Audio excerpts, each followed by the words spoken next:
Bom dia, princesa! Como você está? Espero que bem. Para a nossa reflexão de hoje, eu te convido a ler 2 Coríntios, capítulo 7, versículos 9 e 10, que dizem assim: Agora, porém, me alegro, não porque vocês foram entristecidos, mas porque a tristeza os levou ao arrependimento, pois vocês se entristeceram como Deus desejava, e de forma alguma foram prejudicados por nossa causa. A tristeza, segundo Deus, não produz remorso, mas sim um arrependimento que leva à salvação, e a tristeza, segundo o mundo, produz morte. Há uma grande diferença entre arrependimento e remorso.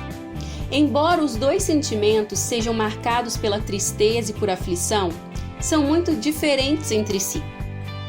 Quando pecamos e sentimos remorso, nós somos invadidas pela tristeza, porque logo somos lembradas e relembradas de que falhamos mais uma vez. Todavia, o remorso não produz em nós nenhuma mudança, porque o papel do remorso é nos fazer ressentir por algo que cometemos, nos fazendo sofrer diante da perspectiva de que sofreremos consequências por nossas escolhas. Contudo, quando as consequências passam, o nosso mau comportamento retorna. Uma vez que nosso coração não repudia o pecado em si, ele permanece enraizado em nosso coração. O arrependimento, por outro lado, causa em nós repúdio pelo pecado e gera mudança de atitude. A palavra arrependimento vem da palavra grega metanoia, que significa meia volta. Arrepender-se é dar um giro de 180 graus. É como se, ao se arrepender, você chegasse a um cruzamento, onde se tem a opção de continuar seguindo em frente, tendo o pecado como uma companhia constante, ou dar a volta e andar em outro sentido. A história de Zaqueu é um exemplo claro de arrependimento. Zaqueu era um funcionário público que ganhava vida como cobrador de impostos.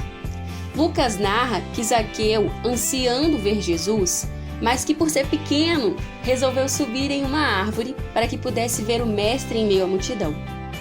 Ao passar por aquela figueira brava, Jesus viu a Zaqueu e se convidou para passar a noite na casa daquele cobrador de impostos. Imagino que durante aquela noite, Jesus muito tenha ensinado a Zaqueu, porque enquanto as pessoas olhavam para a situação assombrados, dizendo que Jesus havia se hospedado na casa de um pecador, Zaqueu disse ao mestre: Olha, Senhor, estou dando a metade dos meus bens aos pobres. E se de alguém extorquir alguma coisa, devolverei 4 vezes mais. Naquela noite, Zaqueu chegou ao seu cruzamento.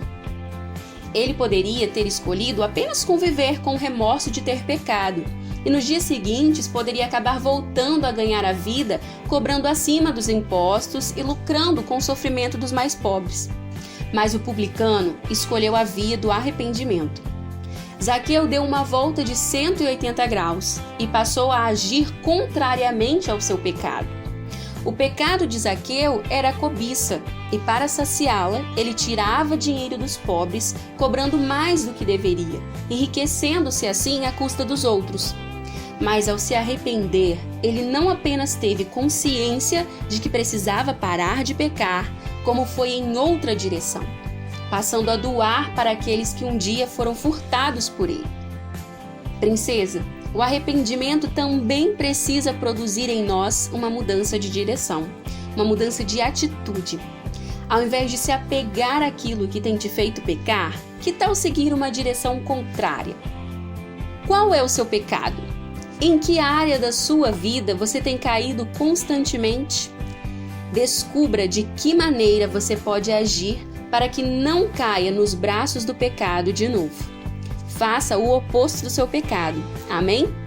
Tenha um dia incrível e até mais!